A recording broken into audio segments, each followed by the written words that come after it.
Now, coming up on 6:30 on WKYT this morning, a car slams into an apartment building, but the driver does not stick around. You'll hear from a woman who can no longer live in her home because of the overnight crash. Police are asking for help from the public on information on who stole a man's information at a Kentucky National Park. And we have a little rain on the way. It's one bump in the road before we hit the weekend. The weekend actually is really nice, except for those temperatures. They get way up there. I'll show you that coming up in just a few minutes. Tracking, alerting, protecting. This is WKYT This Morning. Welcome in this morning. I'm Rebecca Smith. And I'm Bill Bryant. We're glad you're with us. We heard Micah use the word weekend. Yeah, we have one of those coming, and it looks pretty good. But a little bit to get through today, maybe some rain. Yeah, we'll have to deal with a little bit of something, and Micah's here to tell us all about it. Yeah, and that little bit of something is just some rain. It's going to be scattered out and about. And I say just some rain. Now, I know a lot of you are saying, yeah, what about the flooding concern? What about the severe weather threat? Because we've just gotten so used to it just the past few weeks. It looks like every time we were going to get rain, it was either flooding or it was some severe weather in terms of damaging winds. But this time around, it's just scattered showers, maybe a rumble or two in toward the far southern zones. But that goes throughout the morning and early afternoon before fading later on this afternoon. 67 right now in Richmond. Everybody really looks pretty good. Western zones heads up. Here comes a few showers creeping in your region here in the next hour or two. I will tell you this, going out toward those roadways early this morning, the morning commute, I don't see it being bad at all. So you're good to go this morning, but late morning, early afternoon, that's when the bulk of it rolls on through. You'll still have a chance south. 80 degrees though, and Bill was just saying, if you're not under this rain, it's going to be another nice feeling day. That's exactly right. We'll take you into your weekend, though. It gets much warmer. I'll show you how high we get coming up. All right, easy to enjoy. And we begin with a breaking news alert this morning in Lexington. Crews are right now working to clean up a crash that has a busy roadway shut down right now. This is a live look at the scene. Outbound Georgetown Road is blocked near Spur Road. Two cars collided, causing serious damage to both vehicles. We've just learned that one person was ejected from their car, but we do not know exactly how seriously they may have been hurt. This is a major traffic backup forming in that area. Again, it is outbound Georgetown Road completely blocked at Spur Road this morning. Police are directing traffic in both directions, trying to get people in and out and through that area. We'll keep you updated on that. And new this morning, several people are without a place to stay after a car slammed into an apartment building. Firefighters condemned part of that building on Jennifer Road, but now police are looking for the driver who took off apparently from the scene. WKYT's Mark Barber is live there with reaction from the person who lived in the apartment that took the hit. Good morning, Rebecca. The woman who lives here says the car slammed right into her bedroom wall. She says it could have been an incredibly close call because up until a few weeks ago, she always slept right up against that wall. Now, firefighters think that the driver who was backing up in the parking lot of the New Circle apartment complex off Eastland Parkway and Jennifer Road hit the apartment, nearly crashing through the wall. The damage to that apartment is extensive. That wall buckled, the support beams fractured, breaking bricks and glass. The driver who caused the mess has disappeared. Fire crews have condemned the ground floor apartment as well as the second and third story apartments above it. We're told no one lived on the second floor, but the woman on the first floor and a woman on the third floor have both been displaced. The woman who lives in the unit where the car hit said she's going to wait this one out at her daughter's home. She tells us that she left to visit her daughter last night, and that's why she wasn't in her apartment when the car barreled right into her bedroom around 2:30 this morning. It scared me to death, especially because up until about 2 months ago, where the window was where the head of my bed was, and I moved it to a different wall about 2 months ago. So if I had been in bed when this happened, that would have been right above me. Investigators are now trying to figure out who hit that building and drove off. The property manager tells me that they do have surveillance video on the property. He says they're going to start looking through it to see if this crash was caught on camera. Live in Lexington, Mark Barber, WKYT. And Mark, thank you very much. And new this morning on WKYT, witnesses helped police identify a man believed to be involved in a pricey theft. 22-year-old Marcus Sosa is charged with burglary this morning. Police say he broke into a home on West Loudon Avenue back in June. The woman who lives there says someone stole a large TV, jewelry, cash, and even meat from her freezer.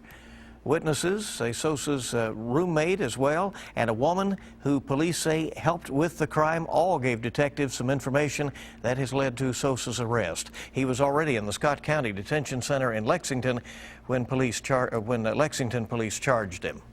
Investigators are still working to learn more information about a human skull that was found more than 10 feet down below in a sinkhole. The man who lives at the farm in Franklin County said a worker mowing around the sinkhole noticed the skull. Investigators also found other skeletal remains. Franklin County Sheriff's Office says investigators are not sure how long the remains have been in that sinkhole. They treated the area like a crime scene just in case. The hole has now been filled in. New this morning, an Anderson County mother and daughter have been charged with meth possession. The Anderson News reports 42-year-old Dusty Disney and her 19-year-old daughter, Lauren Disney, were found in their Lawrenceburg home with the drugs during a welfare check. Officers say Lauren's 2-year-old child was in the home at the time. A man at the home, Anthony Simpson, was charged with drug trafficking. Police have arrested a man who they say stole thousands of dollars in furniture from the business where he worked. The Laurel County Sheriff's Office says deputies arrested Joshua Collins yesterday on a Bell County warrant. Collins has been charged with theft by unlawful taking. Investigators say Collins worked for a Bell County furniture store, but they say he stole more than $28,000 worth of furniture earlier this summer. A trip to Mammoth Cave ended up costing an Ohio man a lot more than he expected. Investigators say during the trip, someone stole his identity and then spent thousands of dollars of his money at stores in the Lexington area. They say back on June 25th, the thief opened up credit cards in Lexington and Nicholasville. Authorities say the victim and the thief don't look alike, so they're surprised that the thief's tactics worked. Authorities say they are also looking for 2 women who were with the suspect at one of the stores. New this morning, police report a missing Laurel County man has been found. London police posted yesterday on Facebook that Michael Getz has been found safe. He went missing July 2nd. They say Getz had gotten home from working an overnight shift when he went outside and just disappeared. Officers haven't released any information on his condition or where he was found. We hear a lot about those affected by flooding in Johnson County, but what about the first responders who've been helping in that area? Yeah, we've heard a lot of heartwarming tales, too, of people helping out. And Lexington police are wanting to make sure that those first responders are not forgotten, and you can help them as well. Our Michelle Chamberlain is joining us now with more. Michelle, how can people here in Lexington get involved in this effort today? Bill, people can help by donating items, gift cards, cleaning supplies here to the Lexington Police Department. They will take those items to Johnson County tonight at 6 o'clock. Now you can donate here at the East Will Call Center on Old Frankfort Pike. At the West Roll Call Center, rather. The Lexington Police will deliver these donations to Johnson County Police, Fire, EMS, and other first responders tonight, and they plan on staying until Sunday to help with the cleanup efforts. The goal here is to help the first responders and their families to clean up their homes and properties as they've been working so hard to help others. You can also get involved by joining the group to contribute to the cleanup efforts. Contact the police department if you're interested. If you cannot volunteer your time, remember donations are extremely helpful too. The department is asking for donations of gift cards and cleaning supplies, and those donations can be dropped off here at the West Roll Call Center on Old Frankfort Pike from 8 to 4 o'clock. Live in Lexington, Michelle Chamberlain, WKYT. All right, so there is a way you can help directly today. Thank you very much, Michelle. All right, the big Fancy Farm political picnic is next weekend after this one coming up. But Kentucky's race for governor is taking off this week. The Democratic and Republican nominees are scheduled to debate farm policy in front of the state's agriculture leaders today. Republican nominee Matt Bevin and Democratic nominee Jack Conway are scheduled to take part in the Measure the Candidates Forum this morning. So have you ever dialed someone by accident while your cell phone was in your pocket? And this story may have you being a little bit more careful. Bloomberg Business reports a federal appeals judge in Kentucky has ruled that if you accidentally call someone, you are not protected by a right to privacy. The case stems from a 2013 case when a board member of the Cincinnati Northern Kentucky Airport, while on a business trip to Italy, accidentally called the assistant for the airport's chief executive.